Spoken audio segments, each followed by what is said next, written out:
folks, how are you? Hey, how about a nice round of applause tonight? Get some energy going. Can we do that? We're starting the show now. It's a great night to be here. We get the semifinalists. Tomorrow's going to be the finals. We got 6 really funny guys, and then a host that'll do okay, I guess. We hope. Okay, 3 of you like that? That's good. We just ask you to turn your cell phones off, and if you have a pager, there's a trash barrel in the back. You can toss that. And right here is like all my fans right here. Okay. So we got a great show. And also, the more you drink, the better the show goes. So, okay, they're taking me serious. So, sorry, man. So it's my job to, I'm going to bring up the host for the evening, a really good friend of mine. He's known as the King of Florida because he works there so much. He works all over the country, but Florida whenever he can in the winter. How about a warm welcome, folks, for Jack Lynch, folks. Give it up for Jack.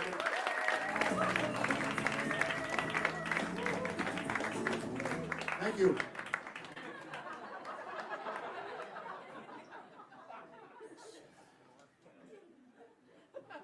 I feel like he tricked us. There's some drunk guy going, where's the other guy? He looks just like him. So, I'm excited to be here. So this is obviously interesting times. I don't need to tell you that. But it's, all through COVID, we were actually doing shows in New Hampshire, Connecticut, different places. But we did one in Connecticut, and they actually sold out the theater. And because they were sitting so close the whole show, they had to have their mask on the whole show. So this is what I hear. I felt like I was telling jokes to hostages. That was joke 1.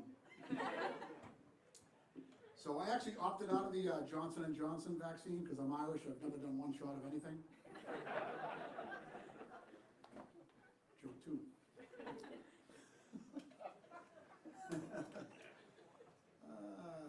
So it's my job to make sure you guys are well rested for all the comedians. That's what I'm going to do. That's my intention.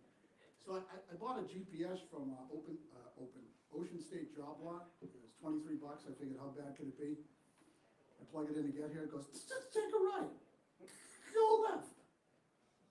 Go right. Entering Somerville. So it's basically the first GPS with a speech impediment.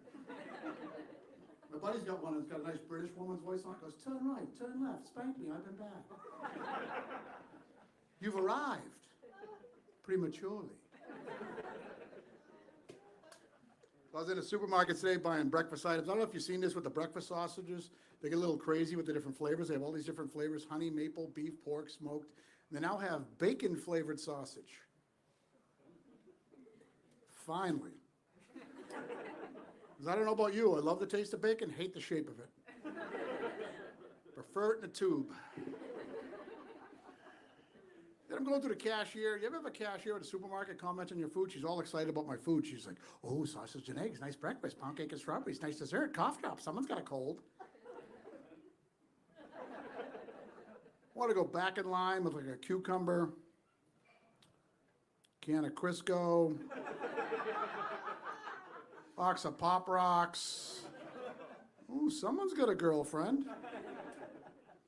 I don't know if you ever heard this. They say couples, the longer they're together, the more they start to look like each other. I don't think it's true. I was with my girlfriend 18 years before we split up, and by the time we were done, her beard was coming in great. My ass was looking wonderful. Dating's been weird. I dated this woman for a couple of minutes. She declared herself a feminist. It was interesting. She was a feminist until we were in the restaurant and the check came. She wasn't a feminist anymore. She was also adopted, which is no big deal, but I'm laying around in bed one day and I go, who's your daddy? And she goes, I don't know. Kind of awkward. Yeah, I'm doing whatever I can though. I started smoking clove cigarettes because I'm trying to attract women that like ham. Older people explain that to the younger people. This other woman I met, we went out a few times, but for some reason, immediately she decided to show me a tattoo on her back, a full tattoo on her back. It's her 3 sons, and I thought, great, that'll remind me to pull out.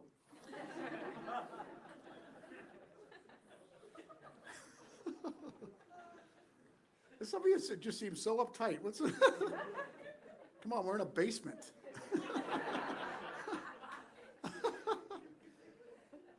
this other woman I met her after a show. I said, so what's your deal? She goes, I'm a waitress at IHOP. I live in the projects and I have 5 kids. And I thought, wow, if you tell me you got herpes, we're going to seal the deal.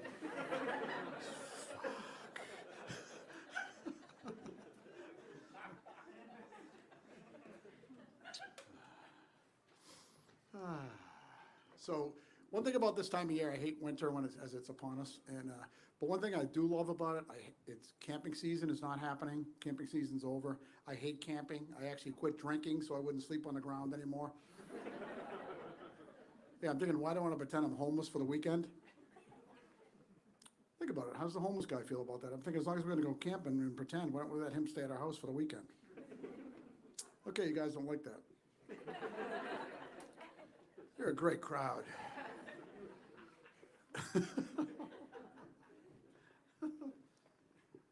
So my buddies the other day talking about hangover remedies. One of them says, if you have 2 cocktails, he says, if you have 2 glasses of water for every cocktail you'll never have a hangover. And I thought, I haven't had a drink in years, but I don't know anyone that could drink 72 glasses of water.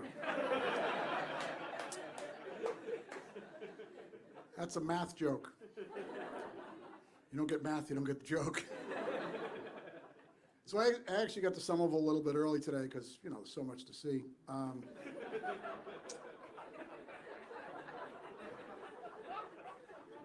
So much to see. So much to see and nowhere to park. But so I got here a little bit early and I saw some city workers, and one of them was an illegal immigrant. And the way I could tell is he was the only one working. Thanks for getting that. Some people are like, where's he going with this? So I work in Florida a lot. In Florida, a lot of the women have breast implants, and most of them look great, but some of them look like they had them done at Jiffy Lube. It's like one's here, the other's out to here. Saw this one woman, pretty freaky, I'm not sure, but I think her surgeon had a special buy 2, get 1 free. So glad you got that. I told that joke in Nashville one time. I heard half the crowd. Sounds like she got a good deal.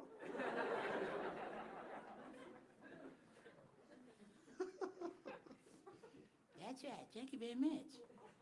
I was thinking about this. Wouldn't it be hard? Imagine if you had struggled with paranoia and you had a Twitter account. Get those notifications. You have 500 people following you. Okay, maybe not.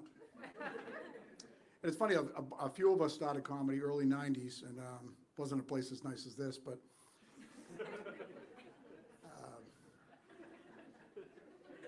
we have sayings now, because of social media that meant something totally different. Like in 1992, if you got a message saying you're going to be tagged by 10 friends, that was a good night. 1992, Instagram meant your Coke dealer lived next door.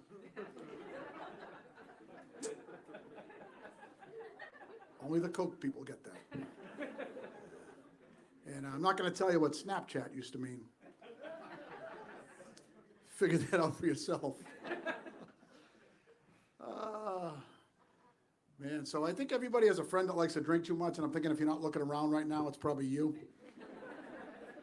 I got a buddy who likes to drink way too much, but no matter what happens, he blames something else. We go skiing one time, I drinks 1.5 quarts of tequila. Went on the mountain, he starts throwing up. He goes, man, this altitude is killing me.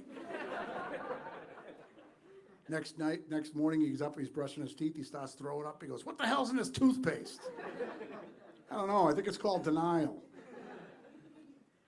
We're on the beach one day, drinking all day. He has like 20 mudslides, not 1 ounce of food. He starts to get a headache. One of the women go, here, take some Tylenol. He goes, oh no, that's bad for your liver. He's actually the only guy in the world I've ever seen him at a party one night. He's passing a joint back and forth to himself. I look over, I see, hey, here you go.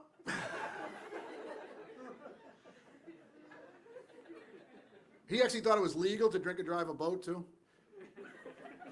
He thought it was legal, so he's drunk out of his mind, driving on Boston Harbor, scaring the other boaters. The police finally get him to pull over. They climb in the boat. All right, kid, you've been drinking? He looks at him and he goes, all day. Kind of proud of him, though. He's done what every good alcoholic should do. He's recognized his problems, so he's going to stop driving his boat. Yeah, he bought a motorcycle. He's His wife and kids won't talk to him. His truck are repossessed. He's like this close to losing his job. I go, what do you think, Rick? Having a little bit of trouble with booze? He goes, are you kidding me? What do you think's getting me through all this shit?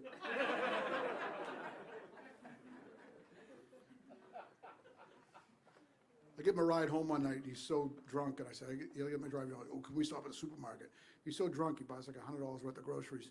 Back to the house 3 in the morning. He puts it all away, and he goes, "Screw it, call Domino's. I'm way too high to cook." Cooking is great, isn't it? When you get home at 3 in the morning drunk, you ever try to do that? Trying to read the directions on a frozen pizza box?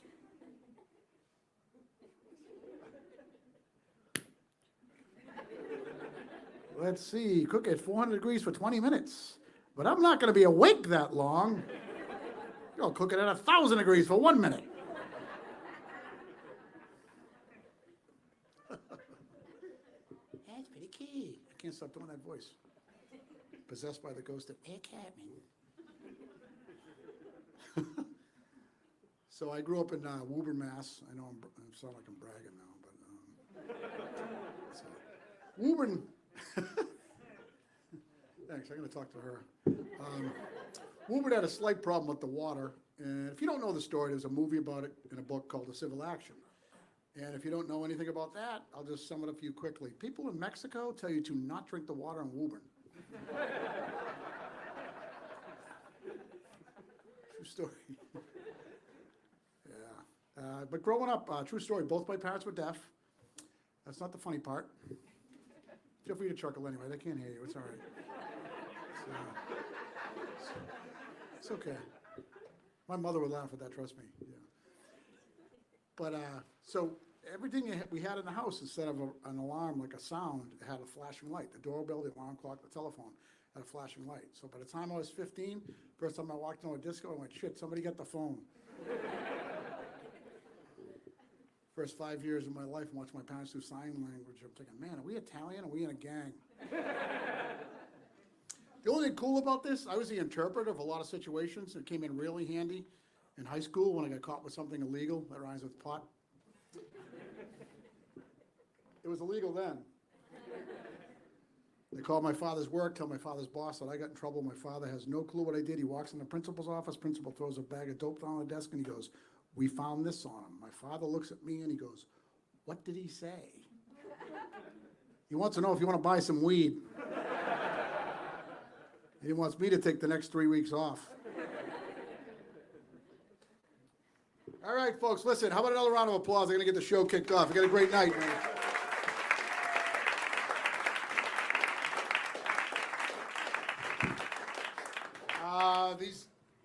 You're in for a treat, man. This is the best of the best. This guy coming to the stage right now. How about a warm welcome, folks, for Brian McKenna, folks. Give it up for Brian McKenna. Guys, keep it going for your host. Let him hear it. All right. How we doing? Good. It's good to be here. I'm glad you guys found the place. It's nice to be out, man. It's hard to get out of the house, right? It's really difficult. I'm at the age now where I'm always flirting with the idea of canceling my plans. Like even this. I was like, I don't want to do it. I don't care. Fucking who cares? I'm like, where is it, Somerville? I'm not going to Somerville. I don't know. I'm not going. I'm from New York. I don't even know Somerville. I'm like, I don't want to go. I don't want to go. They're like, you can win money. I'm like, I start justifying it. I'm like, I don't even need money. I don't need money. What do you need that for? But it's good to be out, man. I took an Uber to get here. I like Uber. I do. It makes me feel good, Uber. Because it's the closest thing I'll ever have to having an employee. You know what I mean? And I become a dick when I get in there. I'm like, yeah, where's the hand sanitizer, Omar? Are you kidding? I start judging the guy. I'm like, you keep this, you're going to be working for Lyft. You're going to be looking for Lyft. My mother, she went from a flip phone to an iPhone. And I had to explain Uber to her. Okay. Now, if you have never explained Uber to someone who did not grow up with the technology, it was the longest 5 days of my life having to explain this to my mother. This is the actual conversation I had with my mom. I go, Mom, this is what you're going to do. I said, you're going to pull out your phone. I said, then you're going to hit the Uber app. I said, and then you're going to tell a complete stranger your full name, your address, your credit card information, and your exact location. I said, then you're going to wait a moment, and that stranger is going to drive up in their own car. You're going to get into the car. That stranger may or may not offer you candy. And then that stranger's going to drive away. My mother was like, Brian, that's an Amber Alert. That's an Amber Alert. I go, no, Mom, it's completely safe. Because there is an imaginary 5-star security system. Where we deem someone safe by the amount of imaginary stars we give them after the ride. So, my mother's been missing since Tuesday. If anyone has seen her, we don't know what happened. She was on her way to Walmart. We don't know. She answers to Mom if you see her. This has been an interesting year and a half, hasn't it, right? With COVID. Some people still have masks on, some people don't. 6 feet safe, clearly not. It's just an interesting time. I like looking back at the early part of the pandemic when we had some pretty ridiculous precautions. You know, like we had one-way aisles in the supermarkets. Did you guys have that up here? Was that not did this really save lives? Made shopping impossible, because if you missed an item, that was fucking it, man. There was no turning around. That was it. I pulled up Google Maps one time. I'm like, where are the Cocoa Puffs? I want to go home. Then there was that part of the pandemic, right? Then remember when they said you weren't allowed to do handshakes anymore, right? And then if you saw somebody illegally, you got into this if no one knew what to do, they give this fist bump, handshake, elbow. I'll give you an elbow. I got so confused by this. At one point, I bowed at my mother. I swear to God. I was like, thanks so much for giving birth to me, Mom. Happy birthday, all right? Then there was my favorite part of the pandemic, right? Wasn't the part where we all started telling each other what flavor vaccine we had, right? Wasn't it fun too, right? We was like, hey man, what'd you have? Ooh, Pfizer. Oh, okay. I didn't know you were rich, Christine. All right. Then I was like, hey man, what'd you have? Oh, Moderna. You dirty bitch, Moderna. Okay. Then I was like, hey man, what'd you get? Ooh, Johnson & Johnson. You'll be dead by Wednesday. Good luck with your 60% efficiency. You can always tell the Johnson & Johnson people on that joke. Like, I don't fucking know. They just hit me. That's not down. They hit me with it. I don't know. Look at you not. I know what's up. Then there was yeah, well, let's be honest though. Johnson & they were a little cocky.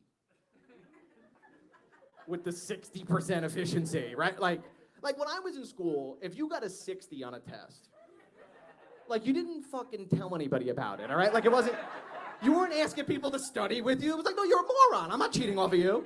I'm like, go cheat off Pfizer or Moderna. Don't roll out your D- vaccine at me, Johnson & Johnson. And now we're at the point of the pandemic where, look, everybody's out. Nobody knows the rules. No one knows, because they change them every 4 hours. So you're like, I don't know, we mask off. It's like, no one knows the rules, right? If one of you sneezes right now, you have to explain where that sneeze came from. Have you noticed this? You sneeze like, allergies. I swear to God, it's allergies, please. Don't make me quarantine, please. It happened to me, man. I live in New York City. I'm in a restaurant, packed New York City restaurant on 14th Street, okay? And this happens to me every so often. I don't know if it happens to you. I went to drink water, and for some odd reason, sometimes my throat forgets how to swallow water, and then I cough for an hour and 45 minutes straight. Right? This is what happened. I take a sip, and I'm like, I'm hitting droplets to people on 17th Street. People are dodging out of the way. I had to be like, no, guys, it's fine. It's tuberculosis. It's not a big deal at all. It's not a big... We're all gonna be fine. There's a shot for it. It's okay.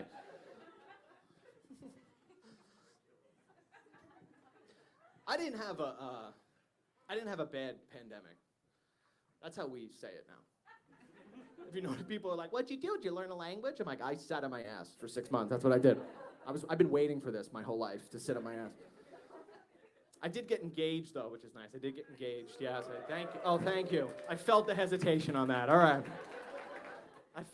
I got engaged March 10th, 2020. 6 days before the lockdown, man. It was like we told the world, we're in love. And the world was like, we'll see. We'll see about that. Keep being cocky, Dick. We'll see. My fiance is Canadian. She's Canadian, which is nice. You know, she's Canadian, so if anything really goes down, I'm out of here. It's a good feeling having a backup plan. She's Canadian. First time we went out, I didn't totally understand her. First time we went out, she was like, look, I'm on a visa. And I was like, look, I'll pay cash. I don't know what the fuck. I'm like, I have no idea. Why are we talking about money? I have no idea. I have a MasterCard. That's priceless. I have that. She let me know up front, though. She let me know right up front. She was like, look, I need a green card. Let me tell you something. When you propose to somebody who needs a green card, it's way easier. Right? It's like I kind of knew the answer, you know what I mean? Like she said yes in my head. I was like, yeah, like you had a fucking choice. Like, you're gonna say yes or get deported by Homeland Security, I would think.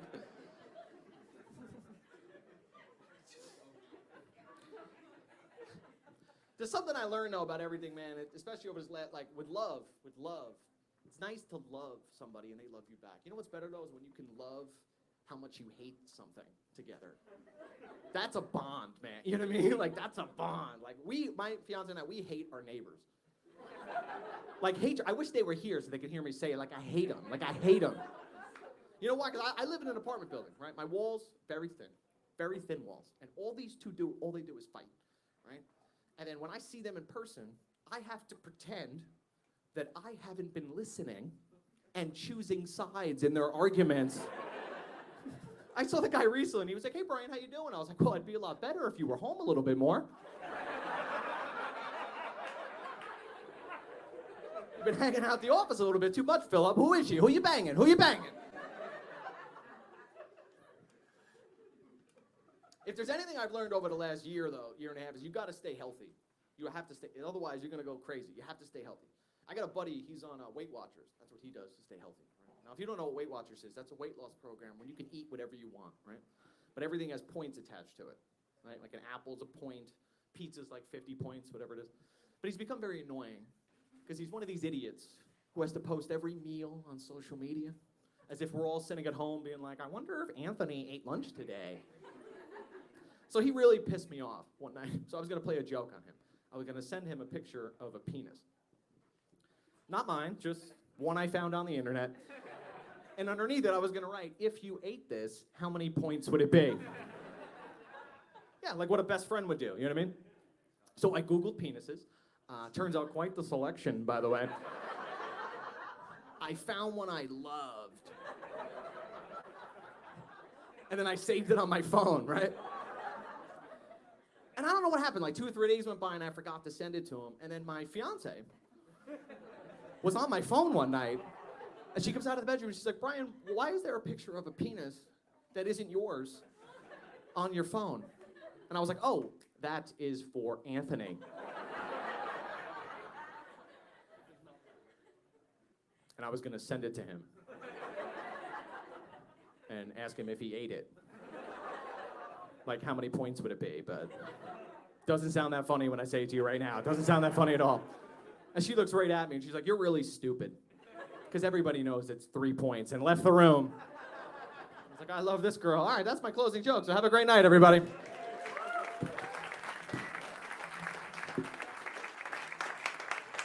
Keep it going for your host. Brian McKenna. Gotta keep the show going right along. Your next comic, how about a warm welcome for Caitlyn Mcphee, folks. Caitlyn Mcphee.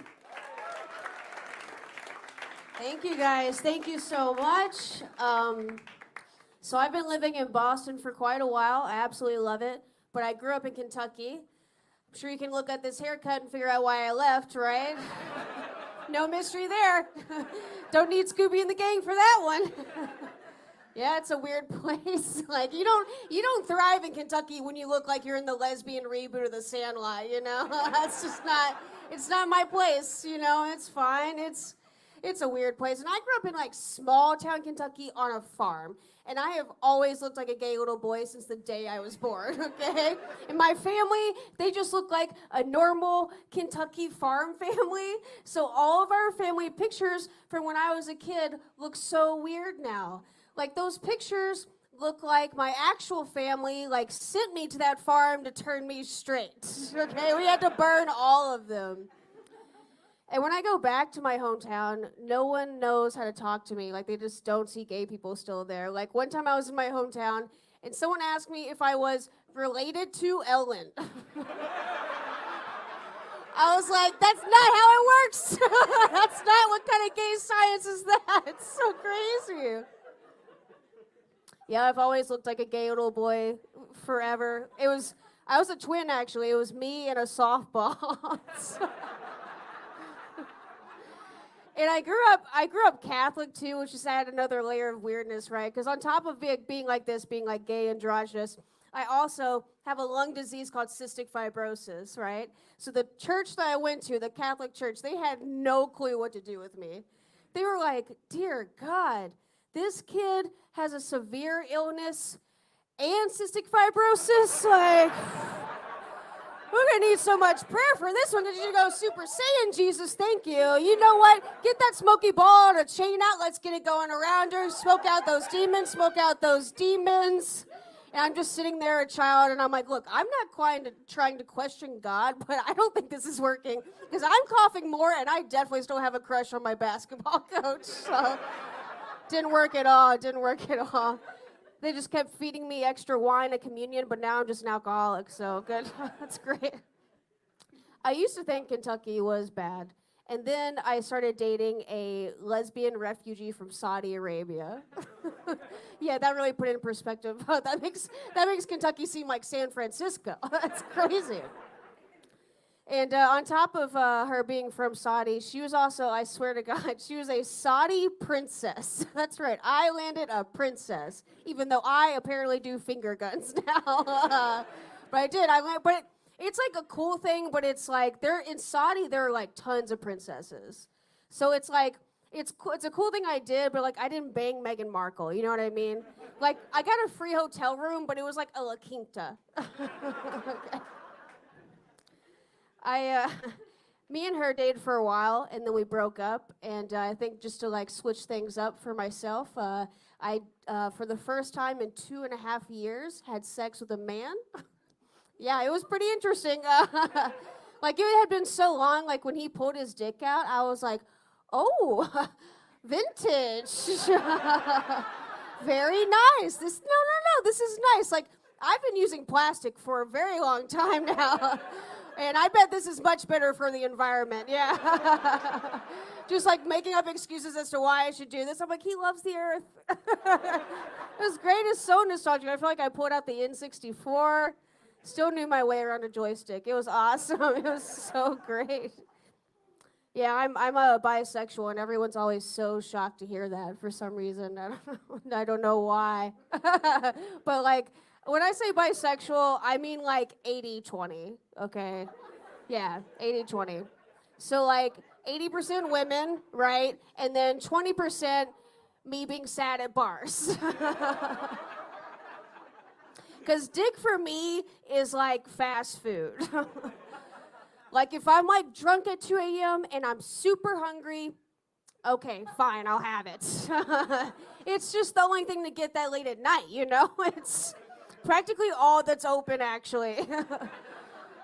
Why are men so easy? Why is it so easy?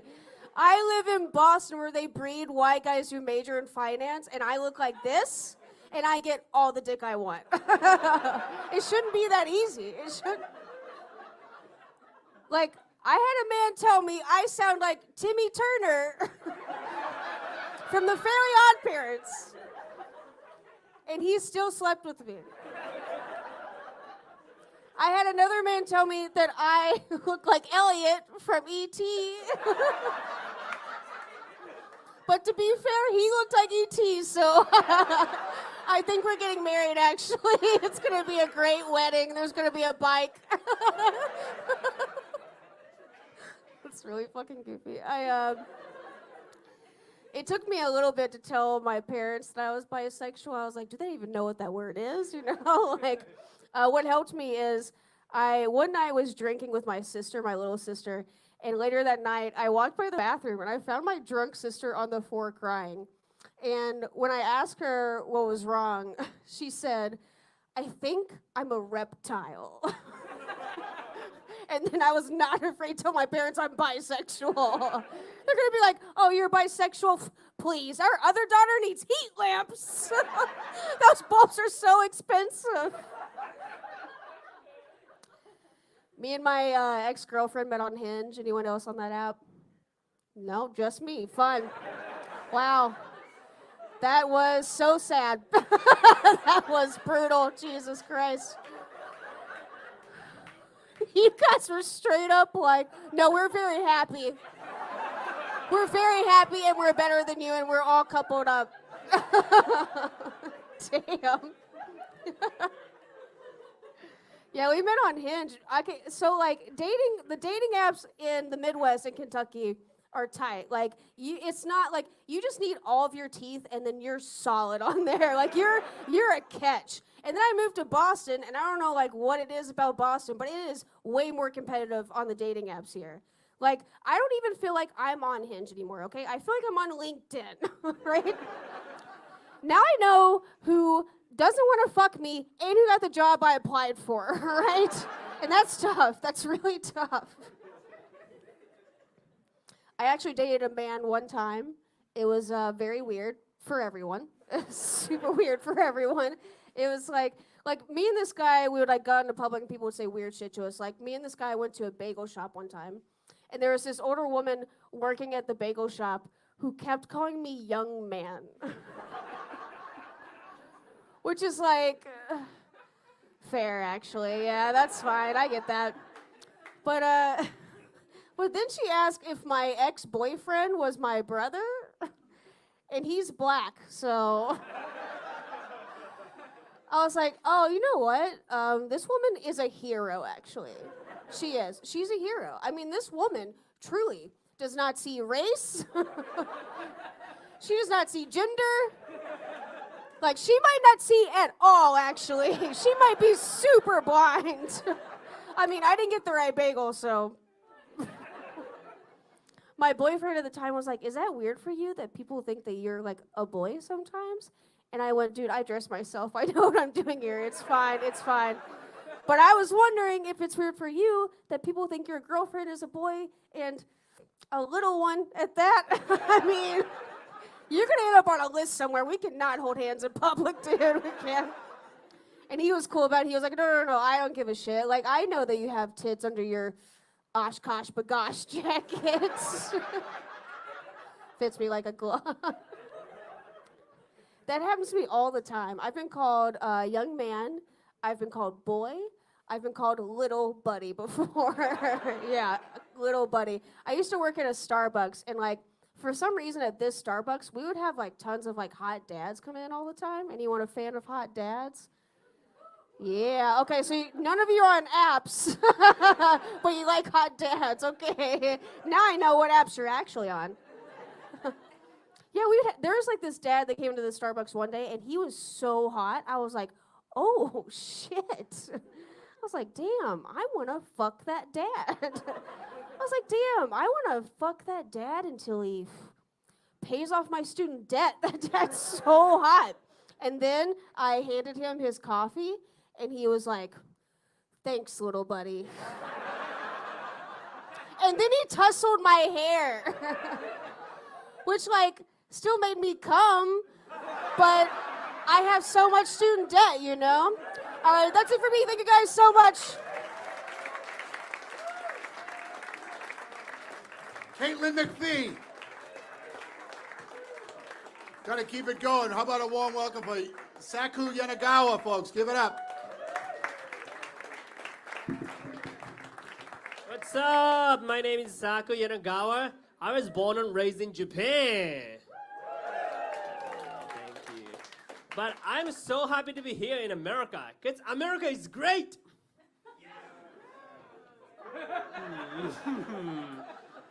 Yeah, actually I live in Chicago right now, and America is interesting for me. Because I realize many people in this country have tattoos on your bodies. So make some noise if you have tattoos here tonight. That's great, but you guys are illegal in my country. Because traditionally in Japan, having tattoo means joining Japanese mafia called Yakuza. So if you have tattoo, you cannot even go to public swimming pool.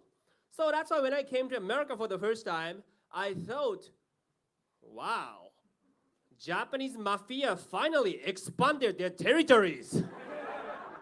And most of the members are somehow a white man with mom buns. Yeah, but honestly, recently, I think America used the term hero too much.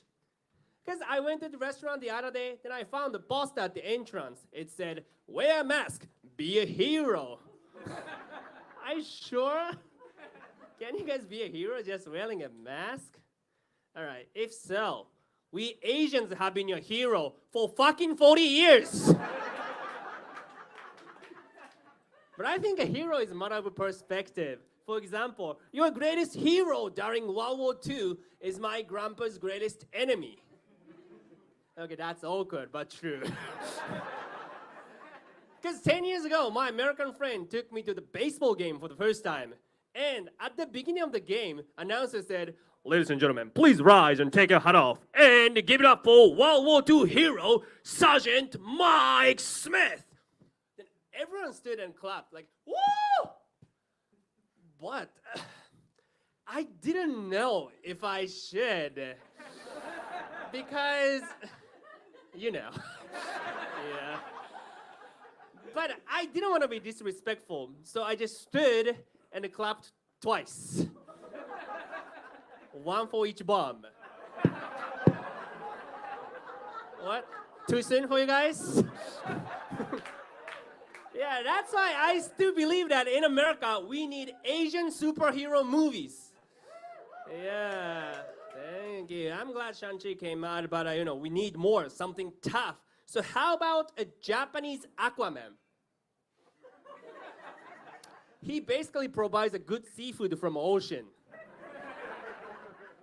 This is tuna, no soy sauce. I don't know, I went to a lot of sushi restaurants in this country, but somehow I don't trust sushi chefs who are good at English. Because I went to fancy sushi place in Chicago, but chef was like, oh, this tuna was locally harvested by a fisherman who recycles. So this tuna is a happy tuna. You can tell by small smile on his lip. He was fucking bullshit. So probably Japanese Aquaman is not the best choice. So how about another Asian superhero whose name is a Chinese Batman? He can save your life, but you will have to stay home for 2 weeks. Okay, that's too soon, that's too soon. Honestly, my point is we should stop Asian hate right now. Yeah. So that we Asians can go back to hating each other. That's our game to play. Please leave us alone. Yeah, but honestly, I still remember when Donald Trump called COVID-19 China virus. That was crazy for me, actually. Because last year, when I got up on stage in Chicago, one of the audience members yelled at me, like, hey, Corona! But that guy was drinking Heineken at that time. So I was like, hey, waiter, please bring 5 fucking Corona beer for that racist. And who pays? Mexico. Yeah. But I still think, no, Trump should have called COVID-19 yellow fever instead. Okay, I thought that was a good punchline, but fuck this shit. So technically, yellow fever means people who are obsessed with Asians. And there are a lot of interracial couples in this country, even back in Japan. That is great. But most of the time, white men and Asian women. And I am tired of them. So whenever I see them, I think, wow, that motherfucker stole our national resources. It's a bit harsh, but some of you can understand. For example, when you find a beautiful woman and an ugly man on the same car, you would think, oh, that guy must be an Uber driver. And I always look for the Uber sticker to see if she's available for pickup. And I can give her a 2-minute quick ride if she requests. Yeah, I became an Uber driver recently. I'm your hero. Yeah, but honestly, my point is, I think Asian men are underrated. Thank you.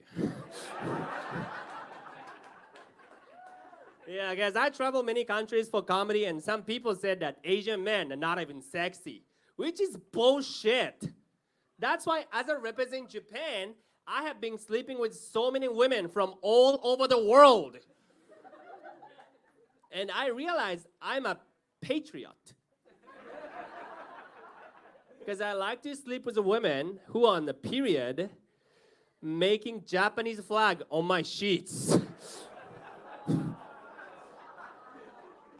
Honestly, when I said this joke 2 months ago, 8 people walked out. That was a kid's show. Are you guys having fun? Yeah, me too. Do you guys understand my English? Yeah, me too. Yeah. I don't know, but when people see me Japanese, they sometimes bow to me. It's kind of annoying for me, actually, because I assume they watch too many karate movies. Don't bow to me, just crane kick to me. Yeah, honestly, yeah, I'm not doing finger guns to white people. Like, hey, Ban, I should up school. Okay, it's too offensive, right? Yeah, but honestly, I'm Americanized so much recently that I get offended easily.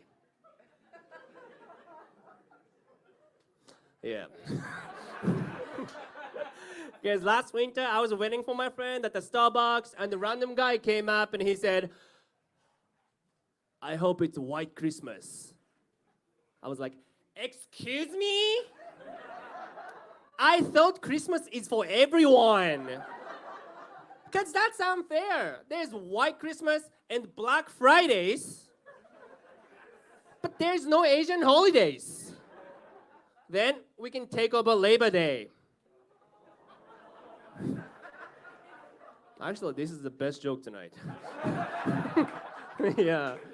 But honestly, recently I just realized in America, Japanese anime pornography has been big, called hentai. Yeah. Yeah. But it's a fact that many American people masturbate to Japanese cartoons, right? I can't do the same. I mean, I can't masturbate to American cartoons. SpongeBob would never make me come. I've tried. I'm finally Americanized. My name is Zako Yanugawa. You guys are great. Thank you so much.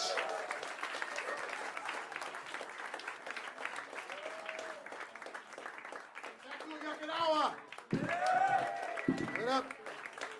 Keep it going. How about a nice warm welcome for Andrew Della Volpe? Give it up. How about one more time for your host, Jack? Very good to be here. Thank you, everybody. I'm having a good year. I moved out of my parents' house, got my own place. You don't have to woo. I'm 27, so it's about time. But I had to move out. Me and my dad, we would get in a fight about anything. By the end of my tenure, we were in a fight over ice. Our freezer didn't make enough ice. We got in a fight every morning. Finally, we got a new solution. I got ice cube trays. He took the ice that the freezer made. I took the trays, all good. Then one day I came downstairs, all my ice was gone, we got into a huge fight. It was such a big fight, I couldn't even sleep that night. He was so flustered, he accidentally took an Adderall instead of a Lipitor. Because I put his Adderall in his Lipitor. You should see our place though, he was up all night, cleaned the whole thing, it's a hell of a drug. Got my own place now, got roommates. I used to work at a restaurant, now work from home. Me and my roommates, we all do. But my one buddy doesn't do it how you're supposed to do it from his bedroom. He works at our kitchen table, and he's always on Zoom. So that means if I'm in the kitchen, I'm also on Zoom. So I have to dress business casual just to make a coffee in the morning. I'm up at night ironing khakis, trying on button-downs. The other day I forgot, went in shirtless, ended up in HR at a company I don't work for. They docked my pay. I got bills. But I'm a data analyst. I read survey responses all day, every day, thousands of survey responses. And I was reading one. First question was, hey, what do you think? Well, actually, it didn't say hey. It was a formal document. But it goes, what do you think the biggest threat facing America is? And so many people wrote immigrants. The immigrants are coming. The immigrants are stealing our jobs. Over and over again, people wrote the immigrants are stealing our jobs. And of the people that wrote that, most, if not all, spelled the word immigrant incorrectly. It's like, I don't want to be rude, but if you think there are 2 A's in the word immigrant, maybe you should be scared. Sounds like your job could be the first to go, honestly. Strong grasp of the English language not required. You guys are cool. My friends are very anxious. Not about things that make sense, though, just about silly things. One buddy goes, dude, I don't want to do any of the DNA testing. 23andMe, antibody test. He goes, I don't want to do it because I don't want the government to have my DNA. If the government has my DNA, they could make a clone of me. They could make another version of me. And I'm like, listen, Sam, I promise the government does not want to make another version of you, okay? Do you know how I know this? Your little sister is adopted. Your parents didn't even want to make another version of you, all right, man? They had you, like, wow, this isn't great. Let's try something else. Back at the gym now, though, coming out of quarantine. I was like, I get back in shape, doing the festival, you know? I love the gym. You see crazy things at the gym. Ours has 2 floors. I go up to the 2nd floor one day, just one guy up there doing horse kicks in the mirror. I was like, yeah, I'll come back later. I do not need a pump that bad. Go downstairs, see a guy's got a t-shirt on, has a picture of the American flag on it. And underneath it says, if this flag offends you, I'll help you pack. And I was like, no way. No way will this guy help you pack, right? Like, that would be really nice. You're telling me you're gonna take a weekend, which is like prime, ignorant, hate crime time, and help someone you fundamentally disagree with? That is a bigger man than I am. The gym, I've been running again. I like to stretch though, so I hurt my knee really badly. I had to stop. Later that day, I tried to go for a walk with my girlfriend. That hurt too much, so I had to stop that. We're in the car. She goes, so what's your pain level at? 0 to 10, what's your pain level at? And I go, I don't know, maybe like a 7. She goes, it's not a 7.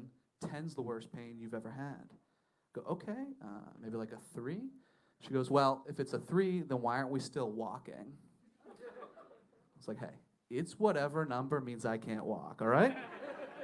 What number do you think that is? She goes, maybe like a 6. That's pretty fucking close to 7, don't you think? Pain scale's useless. It's dumb. Can't walk. 466. Doesn't matter. Pick a number, you know? And doctors use it for real. You go into the ER. You're like, I think I hurt my leg. She goes, well, what's your pain level at? I say 4. The doctor writes it down. You don't want to do a test first? I've been wrong before, lady. It doesn't work because it's not uniform. Right? Like, I know my 6 isn't your 7. Your 12 isn't my 2. Only way for this thing to work, we both get kicked in the nuts, agree that's a 10, and work back from there. Nobody ever wants to do that with me. Visited my grandfather once at the hospital. He had back surgery. Nurse walks in. She goes, so what's your pain level at? He says 5. They gave him a Vicodin. I'd like to know where the medicine starts before I answer. Percocet start at 6. I'm like 6.5. Thanks for asking. It's good to see people again, man. I'm done with the... I wear the mask and everything, but I'm done with the quarantine activities. You know, like I'm not baking bread anymore. Anybody bake bread over the quarantine? Yeah, hell yeah. My cousin made homemade yogurt, and I don't think a less sexy thing has ever been said. I'll try. My overweight cousin made homemade yogurt by boiling milk in her crock pot, and I think I just did it, right? Tell me that's not the grossest thing you've ever heard. I go, hey, cuz, why are you doing that? She goes, oh, I'm saving so much money. How much yogurt do you eat? She's given me the recipe. I didn't ask. And she goes, first you boil the milk, then you add the yogurt as a base. Did you know that? In order to make it homemade, first you have to go to the store and buy yogurt. That would be like if I invited you over for homemade pizza, went out, picked one up, and made it just a little bit shittier in my oven. Not everything has to be a DIY project, so I'll say. I do want to say, though, me and this cousin were not blood related, okay? My aunt got remarried. She came with the guy. I don't want this to reflect badly on me. But I say that because we're about the same age, you know? I think we can agree these are not the yogurt-making years, right? Like, she should be out there having sex and stuff. I could have sex with her because we're not related, but I won't because of the yogurt, and that's gross. All right, you guys are cool. Despite that whole yogurt thing, I do have a girlfriend, great girl, sweet girl. She spent the year before the pandemic teaching English in the Czech Republic, which I think is hysterical because that means there's now 25 eighth graders running around the Czech Republic speaking English the way she speaks English. I'd be like, I literally have to go to the bathroom like right now. God forbid one of these kids ever gets a compliment. You look really pretty today. Shut up, tell me more. And she was gone for about a year. And you guys heard, my friends, they're idiots, right? Like, how do you do it? No girlfriend, no sex. And she would send like a dirty text message every once in a while, you know, like a sexy text. And I'll be honest with you, I got what she was going for, but she's a real sweet girl. She was an English major in college, and it showed. They read as more of a Dickens novel than anything. The grammar was impeccable, but it was setting the scene, it was exposition, it was character development. There's no action, okay? I'm reading it, and I'm like, I don't know if I'm supposed to grab my dick or my highlighter right now, okay? 2 paragraphs into this thing, like, is this sex or is this homework? I am bad at both. I am just wondering which one I'm bad at right now. And I try to play along. I send some stuff back. Just comes back with revisions, red marker all over it. I swear to God, the other day I just got one that said, see me. I was like, I am dying to. She lives in America, which is helpful for a relationship. It's nice to have her back. I had to go to the mechanic the other day. I got a flat tire driving to gigs again. I hate going to the mechanic, man. I don't know what anything costs there. They always make me feel bad, right? I was driving, got a flat tire in my mom's car, thank God. And it starts, AAA comes, like, oh, you got a flat tire. Would you hit a curb? It's like, no, I didn't hit a curb. I'm not a woman. He goes, all right, then change the tire. I was like, I did not say I was a man either. I hate the mechanic, but that's got to be a good job if you are a mechanic, right? You must wake up every morning like, I'm going to take advantage of somebody today. And then I walk in, you're like, that's my guy. So like I said, I was living at home for the longest time, dating a girl, working at a restaurant. You're caught up, okay? A little while ago, while I was still there, I was upstairs in my room one day. My mom was downstairs doing laundry. I hear her yell. She goes, Andrew, what the hell is this? Is this a condom or is this a balloon? I guess I knew it wasn't a condom, right? Like, I really knew it wasn't a balloon. She comes running upstairs with what looks like a tiny blue condom. I was like, what could that be? Remember at the time, I was working at a restaurant. Basically at restaurants, there's things called finger condoms, right? You cut your pinky, you slide it over your pinky, you don't bleed in people's food. So she thought a pinky-sized condom was a condom that I use for sex. It's like, I get it, Mom. It's been a while since you've seen my penis. But I've grown since last year. So show me some respect. Guys, thank you very much. It's been a lot of fun. Appreciate it. One more time for Jack. Andrew Della Volpe. Folks, keep it going for Tom Spawn. Hello, everybody. Look at us out here, stimulating the economy. I've been watching the news. That's what the politicians are saying. You need to get out. You need to support local businesses. You need to stimulate the economy. That's what we're doing, right? Going out, having a few drinks, and stimulating the economy. We used to call it getting drunk, but now I like to call it stimulating the economy. Honestly, I used to think I might be an alcoholic. Turns out I was just a local investor. People have asked me, Tom, what are you investing in? GameStop, Bitcoin? I'm like, have you heard of Murphy's Tavern? Because you're looking at a stakeholder. I spent a lot of the past year helping my parents move. I like hanging out with my parents. Brings me back to being a kid. Makes me reflect on how things have changed since I've gotten older. Like when I was a kid, my favorite sport was basketball. Now that I'm grown, my favorite sport's probably poker. Some people say poker's not a sport, but I say if it makes you sweat and your dad's mad when you lose, it counts as a sport, right? As a kid, I used to wonder why bicyclists wore spandex. I thought it was a weird workout attire. Now that I'm grown, I'm like, oh, it's so we know who's biking for exercise and who's got a DUI. I call that joke stimulating the economy. Judging by the laughter, there's some bikes chained outside, I think. As a kid, I always wondered why they taught us cursive. I thought that was weird. They're like, you'll need cursive, you'll use cursive one day. And that wasn't true, right? Now the only time I use cursive is when I'm signing a check or peeing my name in the snow. Sometimes that joke gets a little depressing, like an older guy will come up after and be like, hey, enjoy the cursive while it lasts. You start writing in print eventually. And then it turns to Morse code. And I'm like, prostates, or whatever does that. It is nice to see people. I've been working from home since last March. I actually had a call last week on the work from home situation. My manager said there's 2 updates. 1, there's no definite return date to the office, and 2, we are selling the office. So I don't know what's the point of number 1. But I don't miss the office. The thing I hated most about my office is my bathroom at the office had automatic bathroom lights. I don't know if anyone's experienced this phenomenon, where you walk into the bathroom and without touching anything, the lights turn on. That's a scary feeling. Because you know if you have to go number 2, a clock has just started. Because I don't know if you've been in the bathroom when the lights turn back off. That is a depressing feeling. Sitting on the toilet like, wow, I've been in here so long the infrastructure couldn't support it. I need to make some changes. It has been a weird past year. I feel myself really, like getting older, getting more douchey. Like a lot of my friends hate, some of you can tell. I hope it's not how I dressed or something. But I've been getting more douche. My friends, they all hate remakes. That's what they complain about all the time, is movies. They're like, oh, all there are is remakes. All there are is remakes. But I feel like all there's ever been has been remakes, right? Like I can't imagine being a Greek when they came out with the Roman gods. If you're unfamiliar, they took the Greek gods, gave them new names, but kept all the same powers. I would have been like, what the hell is this?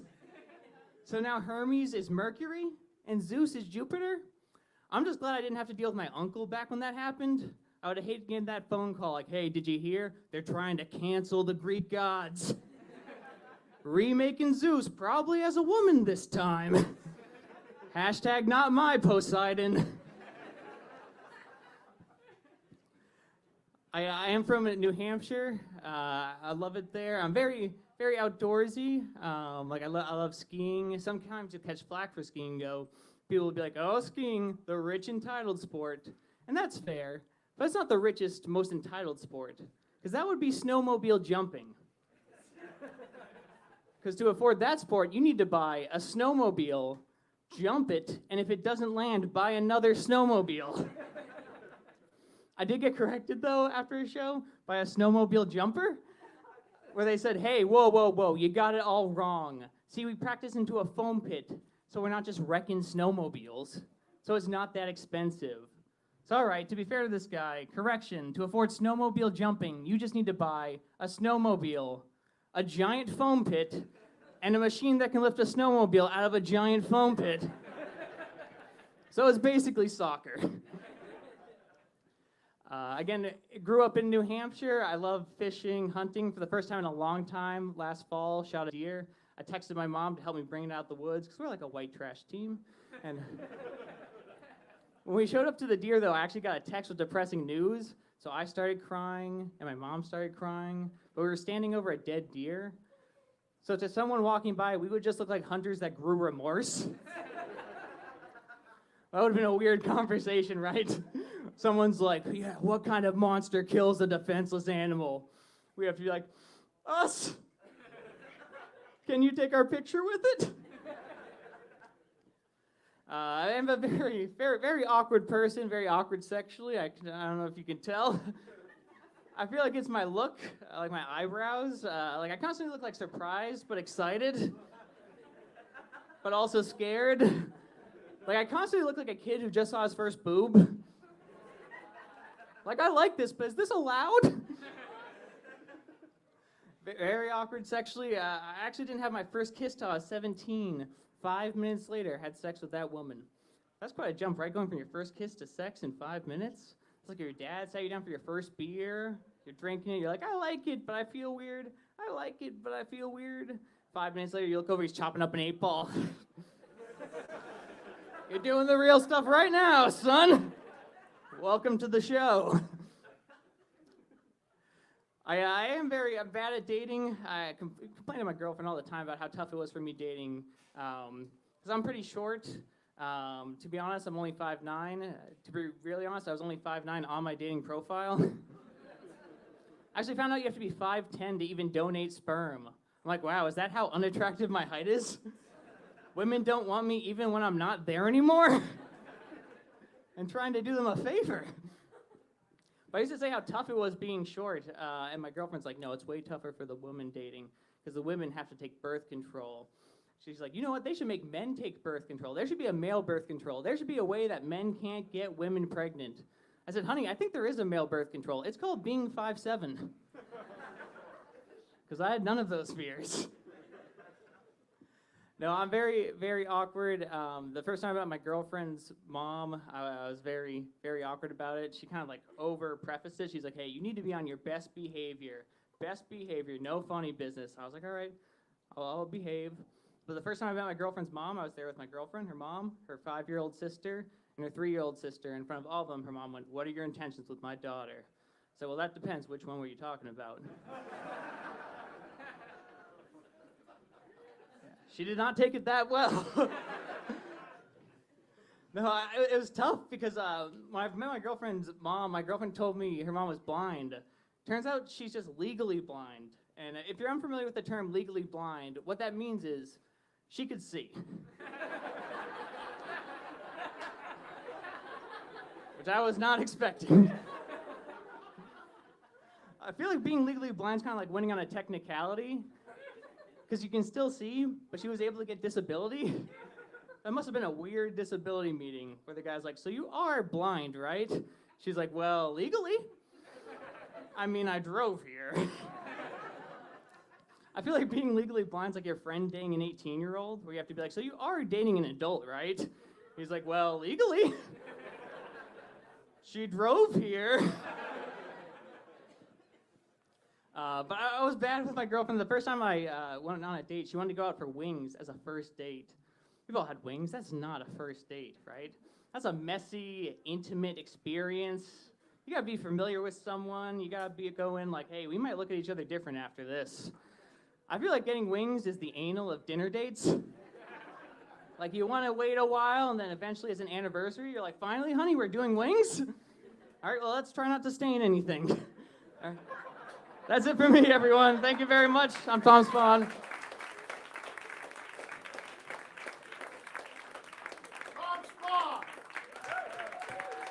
Tom Spawn, keep it going for Shelley Coleman. Keep it going. Thanks for stopping by.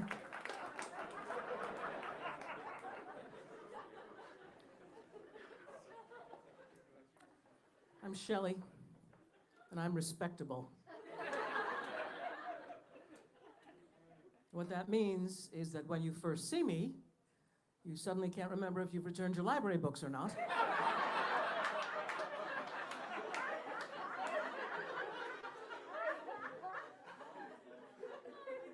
And if you haven't, it's not too late. Because if you don't, it will go on your permanent record. I am a straight black woman. Sorry to have to announce it like that. But I get asked questions about all three of those things.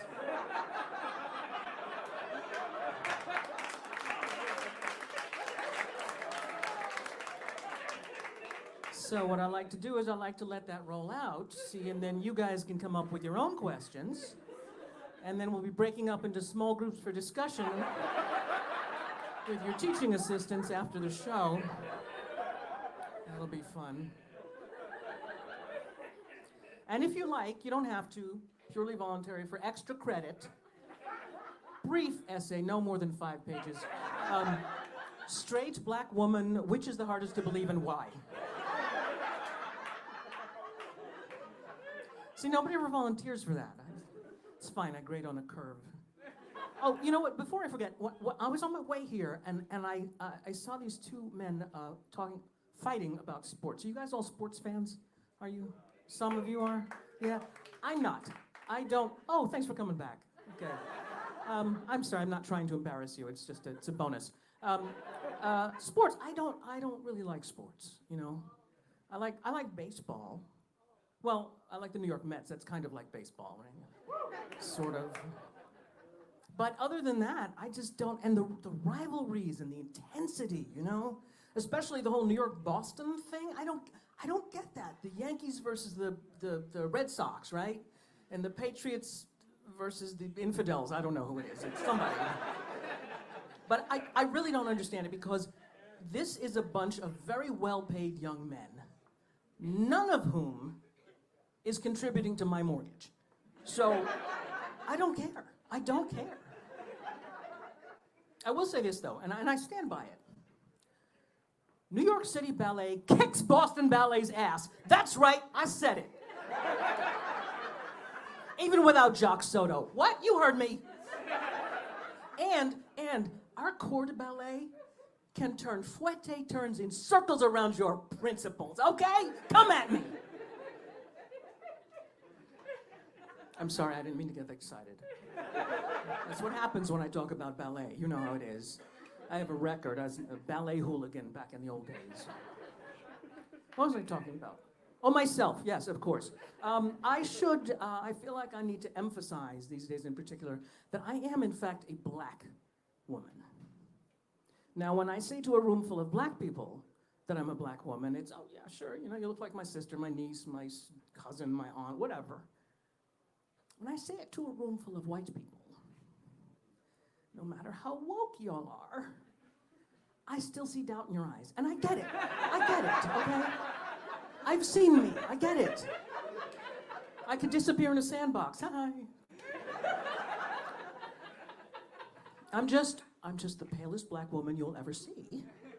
Mostly because Rachel Dolezal is actually white. Remember her? Y'all remember Rachel? She was this woman who was in the news a couple of years ago. She was the head of the NAACP in like Spokane, Washington, or someplace where they don't have black people. Right? Yeah. I am glad she's not in the news anymore because, to be perfectly honest, to keep it 100, are we still keeping things 100? Are we still doing that? Are we? Good, okay. I'm old, I have to ask, I don't know. Anyway, keeping it 100, she was really fucking shit up for me big time. Can I just tell you that? Because this white woman was the head of the National Association for the Advancement of Colored People. Whereas I, an actual black woman, have to carry around my birth certificate if I want to get into the meetings. Which I don't, because my birth certificate does not say black, it says Negro. Because I'm 1,000,000 years old, and that's what y'all called us back then. Oh gosh, that was fun, wasn't it? Okay. Anyway, so now I've looked like this for quite some time, and I'm mostly used to it, you know, but every once in a while, I look in the mirror and I go, what? So I decided to do the DNA test. You know, hear about that. I did the 23andMe, right? That's the one where you spit in a tube and you send it off to the government. And then 6 weeks later, you wake up in a bathtub full of ice with only one kidney. That one? Yeah, I did that. Man, I tell you what, that was an eye-opener. Because according to my DNA, I am part West African, part Western European, and part West Highland Terrier. I was not expecting that last one. So that makes me the colonizer and the colonized. And the collie. It's just... I'm sorry, I get one pun a day and you guys were in the way. I'm sorry. This just won't happen again.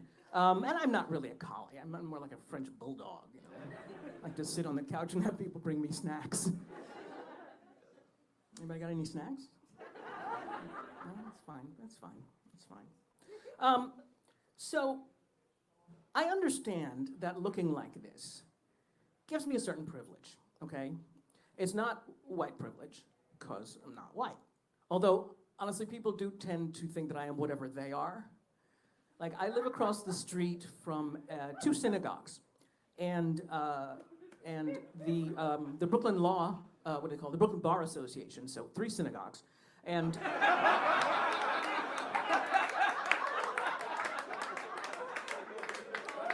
now, hold on. The only reason I said that was because, according to my DNA, I am just a little bit Jewish. I am Jewish enough to tell that joke and to go, "Hi," without worrying about cultural appropriation. So anyway, this Orthodox Jewish man comes over and he says to me, "Are you Jewish at all?" I didn't know it worked that way, but I mean I do now. So, and a lot of times people think I'm Spanish. Like I was on the T, and this woman came over and started speaking to me very rapidly in Spanish, and I said, "I'm sorry, I don't understand you," and she got really mad. I think. Well, I heard the word puta. Puta's bad, right? That's a bad thing? Yeah, okay. Anyway, so I'm not that. I'm not white, and I'm not black. I mean, I am black. Holy crap. Maybe my DNA is wrong. No, I am black. What I was going to say, it's not black privilege, because there's no such thing. So it's not white privilege, not black privilege. What I have is beige privilege, which means I can go into a store and probably not be followed by security. Unless it's an expensive store. In which case I will definitely be followed, because I might not look black, but I sure as hell look broke. $4 on the street, yeah. So I live in a neighborhood in Brooklyn that is it's white, it's really white. It's like Vermont, okay? It's that white. But with this face, I can move among them freely. They don't even know. That used to be called passing, which you will see in your history books before you return them to the library. But I've never liked that word, because it sounds like I'm doing it on purpose, you know, and I had no choice. It's not like I went to the drive-thru before I was born, you know. Let me get that really, really pale, really extra sensitive skin, okay? Can I get that with some freckles? Awesome, let's do that. But I don't like to think of it as passing. I like to think of myself more as a stealth Negro, because I can fly under the radar.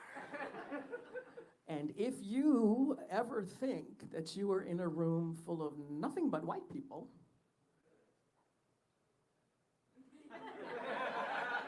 we're everywhere. Now, I want to tell you one other thing about myself before I split, and that is that, like Caitlyn before me, I am often mistaken for a man. I know. I think it's because I have short hair. Because a hairdresser said to me once, "Shelley, you should let your hair grow. It would make you look womanly." Seriously? That's what it's going to take? So the D in 42D stands for what? Dude? I know there's 2 D's in dude. Don't worry, I got it covered. All right, thanks very much, you guys. You've been great. Shelley Coleman. Folks, that ends the competition part of the show, but we now have a special guest coming out to do some comedy for you. How about a warm welcome, folks, for Pedro Gonzalez, folks. Give it up for Pedro.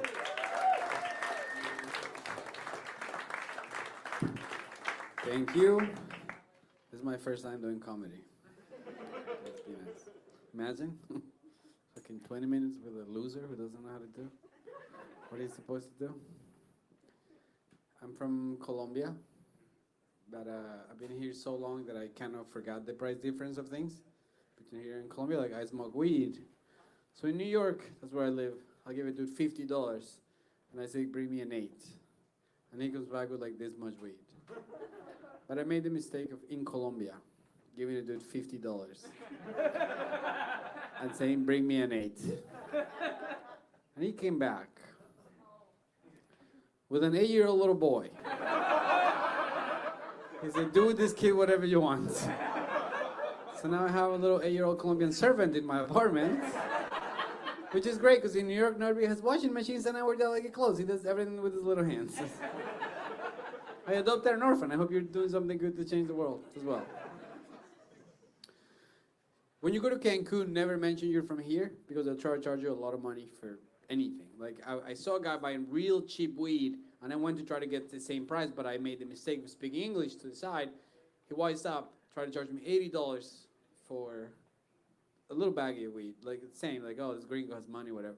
So I told myself, this is my mistake. Next person that I try to buy something from, I'm gonna pretend to be from the poorest country that I can think of, so I can get a good price.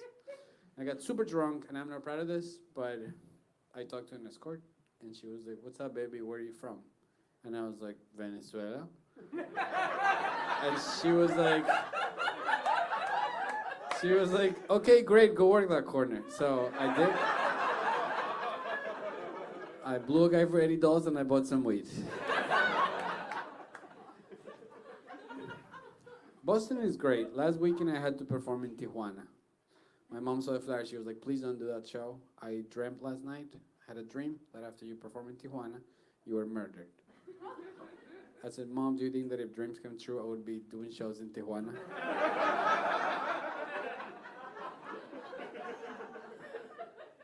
Before I came, I asked Alexa, hey, what's it like in Boston? She was like, it's like 50, take a jacket. Like, she helps me everywhere I go. Take a light sweater. So I took her to Tijuana, and I was like, Alexa, what's it like in Tijuana tonight? She was like, it's pretty heavy. Take a jacket and ransom money. So after I paid, I went to Colombia, and I spent a couple of weeks with my grandma, who is 102 years old. And I noticed that she spends about 3 hours a day praying to Jesus. 3 hours a day praying to Jesus. After a while, I started thinking to myself, Grandma, you gotta give this guy a little bit of space. You're gonna meet him in person in like 2 weeks. You're not gonna have anything to talk about.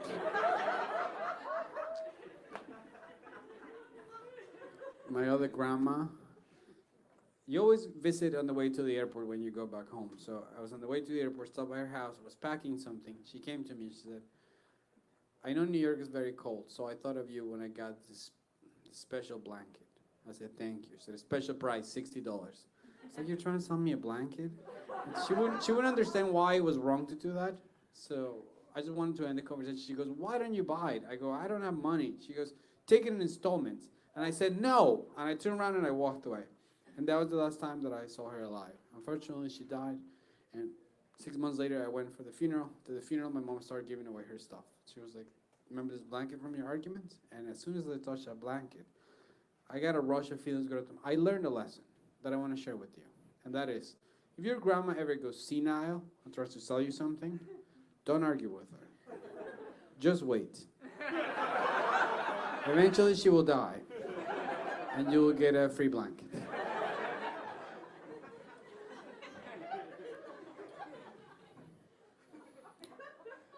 I just got the booster shot for the vaccine. Do you guys know that there's sometimes you'll get a big lump under your arm because it's like your lymphatic system or something responding? It's normal, but it's a big lump. I didn't know that at all. The other day I was just showering and I felt this tumor under my thing and I was like, QAnon was right. Now Bill Gates has me. No wonder I just bought a Microsoft laptop last week. God damn it. Then it is in the dating apps, people just, their opening line is vaxxed and waxed. I don't know if it's just me, but like, I'm sorry, I don't need to know all that. As long as you're waxed. That's fine. my friend Oscar came to my. I got married recently. Oh, speaking of, there's like, I'm gonna get into this later, but I'm in some kinky dating apps, and I run into this profile of this lady who says she likes impact play. Do you guys know what that is? It's another way of saying they like to get beat the hell out of by the person that they're having. But it sounds nice. I'll give you an example. When I was a kid, my dad and I had a lot of impact play. Doesn't it sound like he loved me? So, my friend Oscar came to my wedding. Oscar has Down syndrome. And when we were teenagers, Oscar was just another friend. Meaning sometimes I teased him, like I tease any of my friends. Here's how I did it with Oscar. He had a crush on my neighbor, and not on my neighbor, on my sister. So when I was bored, sometimes I would just take off my shoe. I'd be like, Oscar, I'm gonna call my sister, so you tell her how much you like her. And he hated the phone. So the moment I took that phone out, he would run away. And I was just trying to talk about this on stage. And a lady stood up and she was like, hey, that's not funny. Don't talk about that. I said, Oscar told me he finds it very funny, and he gave me permission to talk about it. And she was like, you're lying to me. Stop. And I was like, do you want to talk to him? She didn't like it. Oscar always wanted to be treated the same. Like if we were smoking, he would like to smoke. If we were going to go to a fight, he wanted to come to a fight. Very strong about that opinion. And when he came to my wedding, he was like, I want to toast and I want to drink. I'm not responsible, so I got him a 6-pack of non-alcoholic beer. And I called him the next day. How was the wedding? Dude, crazy party, but I drank too much. I'm super hungover today. That's what he said. He always wanted to do bad stuff. So he was afraid to get vaccinated. He didn't want to do it. So I had to tell him that it was heroin. And I called him, I called him the next day. I was like, how's that heroin from last night? He was like, dude, my body is destroyed. I don't want to ever do it again. And I was like, actually, you have to do it twice more now. The government is mandating heroin for everyone. So there was the wedding. I proposed to my girlfriend then. She said, I want to marry you, but full disclosure, nobody knows this. I can't marry you unless you know this. I'm bisexual, never been with a woman, and I don't want to die without having experienced that side of myself. So after we're married, would it be possible for us to bring women into our bedroom and have sex with them? And I said, if there's no other way to make you happy, okay. So next thing you know, I'm planning a threesome. And I'm like thinking, can I please 2 people? Maybe I should get Viagra. I thought about getting Viagra. But I learned after having had the threesome that you don't need Viagra when you're going to have a threesome. Because when your penis is going to have a threesome, somehow it knows that it's going to have a threesome. And it becomes super strong. For like a couple hours. Kind of like, have you ever seen a mother when she sees her child trapped under a car? And she finds strength that she didn't know she had. And she picks up the car and she saves the kid. That's your penis in the threesome. It really shows up. So there was no reason for me to get so nervous, but I was so panicked that I drank until I blacked out. And I don't remember anything. Do you know how sad that is? I wish I blacked out on a meaningless day like my niece's quinceañera or something, but in a threesome I wish I remembered. I do remember the day off, we had a group message for everyone to be on the same page. She sent a message addressed to my fiance at the time. She said, hey, I'm nervous, I've never gone down on a woman, and I'm afraid that I won't be able to make you orgasm. Then my fiance replied and she was like, it's okay, I've never done that either. I have no idea how to make you come. So I'm also scared. And that was my cue to step up and take control of the situation. And say, ladies, relax. That makes 3 of us. We'll find a tutorial.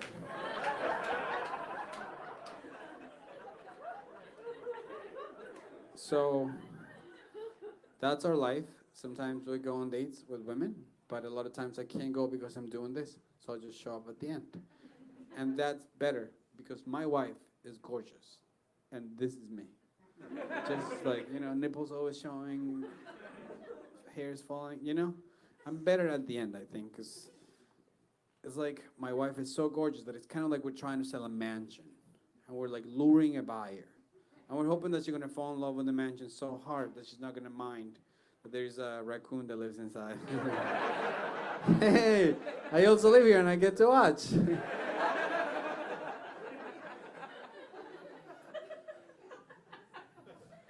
I know I'm dressed in all black today, but I usually just dress normal. But it doesn't matter how I dress.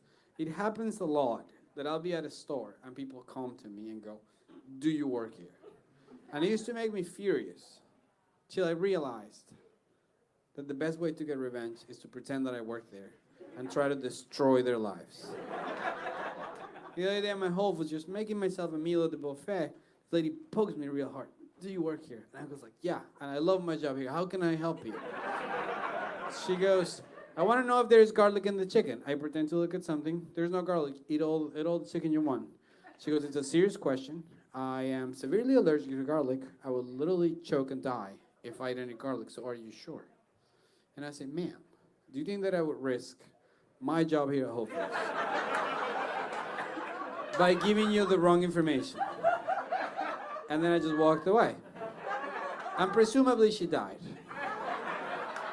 But I think we can all agree that she deserved it. Because she was really mean to me.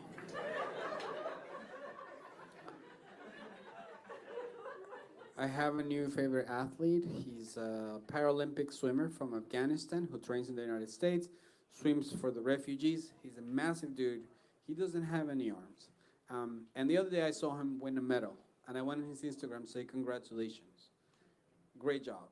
And then I read the comment above me where some guy said, "This guy should have never been allowed to enter the United States because he looks like a terrorist who probably came here to kill the president." Now, how in the world did he make that plan? I think a couple of years ago, he was like in Afghanistan. He was like, "How about if I touch this bomb so I can blow up my arms and look like a victim? And then I'm going to swim to Turkey. And then I'm going to fool the whole immigration system for years. Find my way into the White House, beat up everyone, break into the Oval Office, bounce kick off the wall, land on Biden's shoulders, and smother him with my bare thighs." Craziest idea I've ever heard. I couldn't stop thinking about it. I had to get it out somehow. I actually wrote a screenplay about it. It's called Unarmed. And I sold it to Fox News as a real documentary.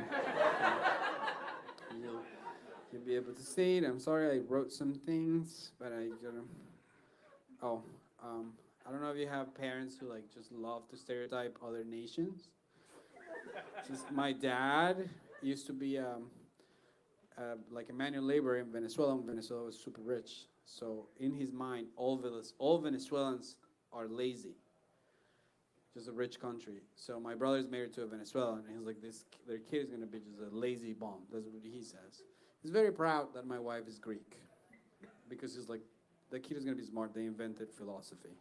So I like to teach him lessons like they also invented gay sex. So your grandson is gonna be gay as hell. And then he doesn't like that.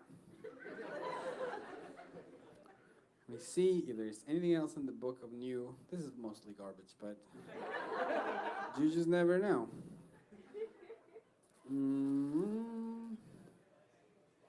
Have you guys seen the commercials for the F-150 electric cars that there's now? You like it? You like that fucking truck? Cause it's funny, cause like the F-150 is like, you're such a man.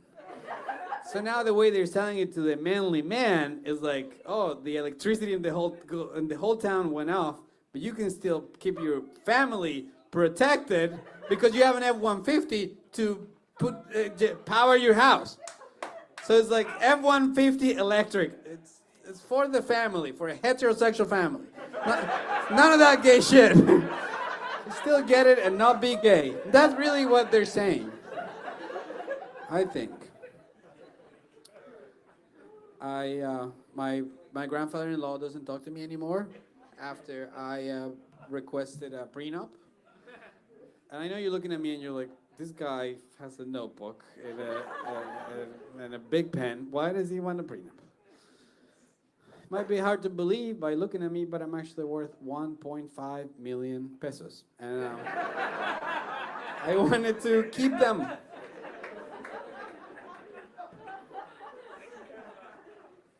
I don't know if you guys ever get nostalgic and start thinking about like people you used to admire a lot.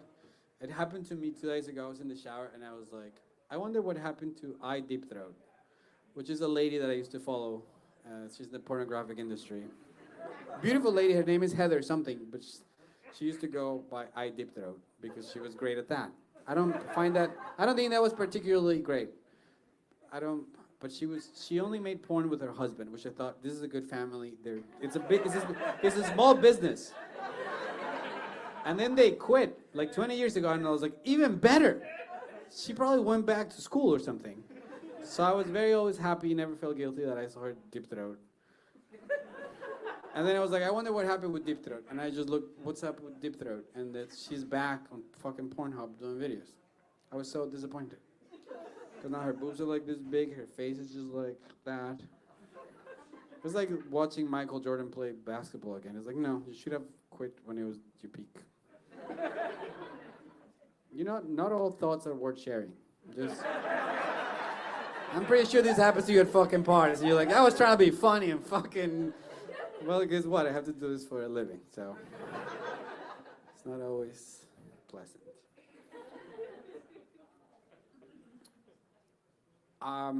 This happens to me very frequent that people go, are you Colombian? Oh, wow, you're Colombian. Have you watched Narcos? It's an interesting way of talking to someone from another country. To just go to a show, go to some, you know, I don't meet someone from Japan and go, are you from Japan? Have you watched Godzilla? I was like, no, he's a monster, and I don't know him personally. It's kind of like the same. So many people recommended Narcos to me that I watched it, but I couldn't get through the first episode because they chose a Brazilian to play Pablo. He has a really awful Portuguese accent when we speak Spanish. So you can't really get into the show. Like, imagine you watch a show about Hitler, and he comes out and he's like, we must kill all the Jews. And you're like, that's not the real Hitler. How am I supposed to enjoy this genocide now, huh?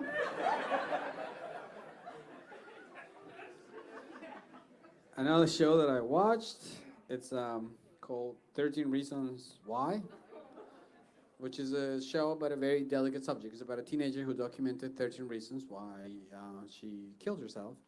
And Netflix was so worried about the topic that, well, the government was worried, so they made Netflix start including a warning at the beginning of every episode, telling you, if you are a teenager who have ever had a suicidal thought, telling you that you shouldn't watch the show. Which, man, if I were a teenager and I felt lonely and isolated and like I didn't fit in anywhere, and then you told me that I could not watch the one show that everyone was talking about in school, I'd probably just go up to my room, grab a notepad, and be like, 14 reasons why. Don't want to do this anymore. Got my groceries at Trader Joe's. I love to buy Dave's Killer Bread. You guys know this bread? Have you ever read the side of the bag? Do you know what Dave is? Who's Dave? He went to jail for 15 years. And then he got out of jail, and his brother gave him a job in the family's bakery, which is a really beautiful redemption story for Dave. But it's must be a little scary for the person who trained him at the bakery. Do you think? Hey, Dave, here's a loaf of bread, and all you have to do is slice it and put it in a plastic bag like you did with your victims. Please don't kill me, Dave.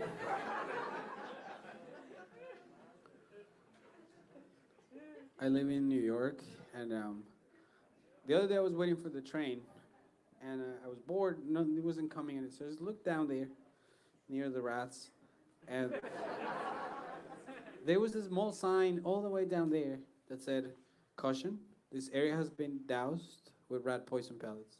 Do not eat any pellets." Which is a weird thing to say to someone who's already there. I think the sign should say the opposite. Hey, you're already here. Eat some pellets. Maybe it'll hurt less. You know, and I don't want you to go home and be like, what was he talking about? I will gladly explain every punchline that doesn't work. So then I got on the train. Have I gotten the late yet, or I don't want to go over my time? I'm doing great. Thank you, guy who's not running the fucking show.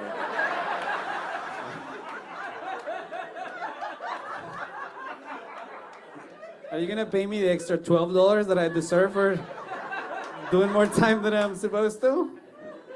No, thank you. You're very kind.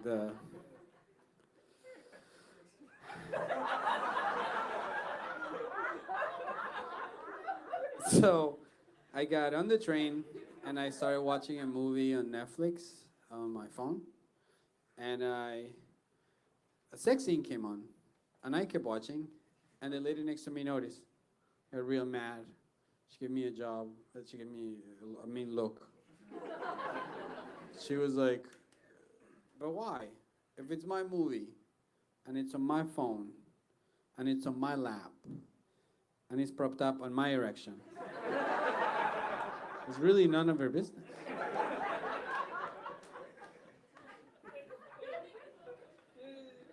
If you forgot my name already, you did. Thank you for being honest. I'll give you a hint. I'll teach you how to figure out my name without any other hint than this. Tell your brain to take a racist guess.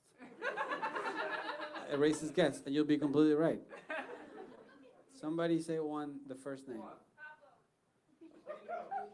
You got it, Pedro. Say a last name. Sanchez. One more. Gonzales. Fucking great. You're great at racism. Whoever is shouting from over here.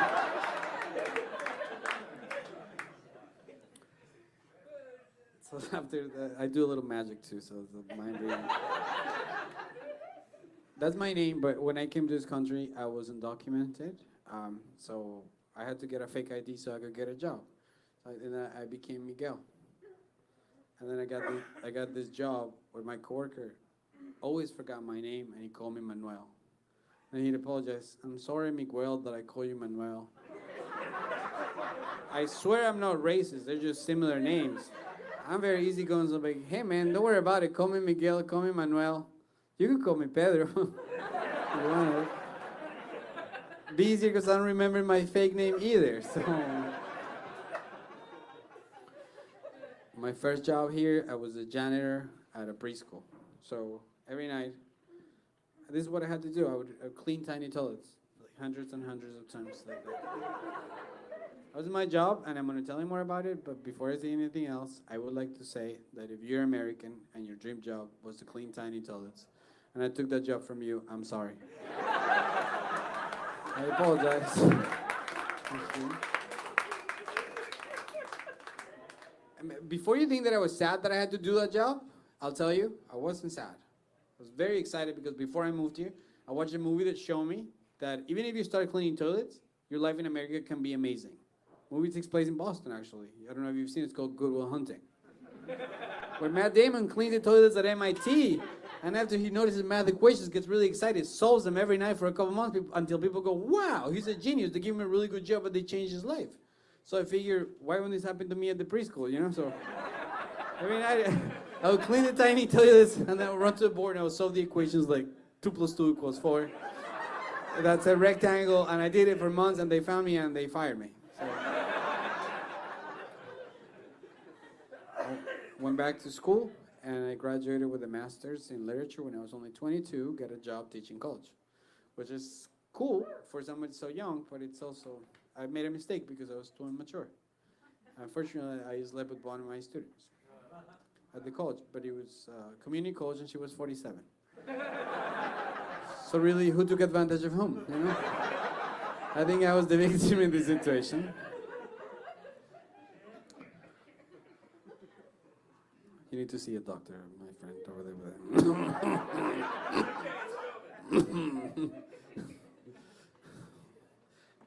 Let's ignore that comment.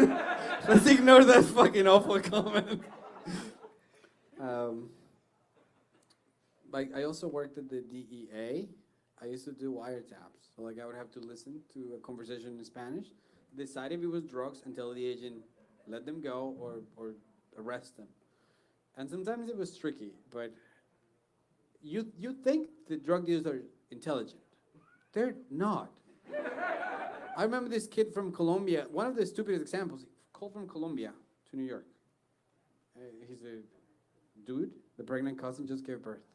She's bringing the newborn to New York. I didn't know if it was drugs or not. He was like, cool. How much did the baby weigh? The other guy goes, 25 kilos. You gotta check it out, 'cause it's either cocaine or the biggest baby you'll ever see. Either way, bring me photos.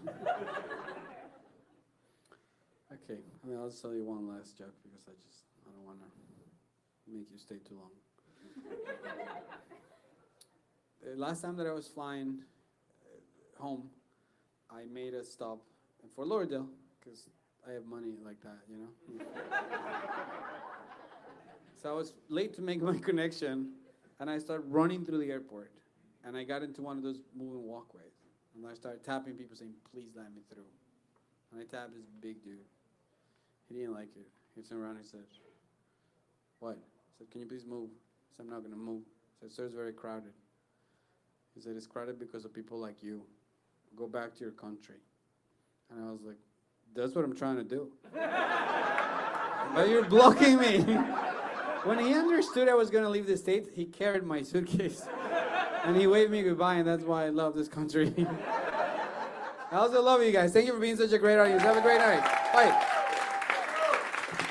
Pedro Gonzalez. Keep it going. Keep it going for everybody tonight.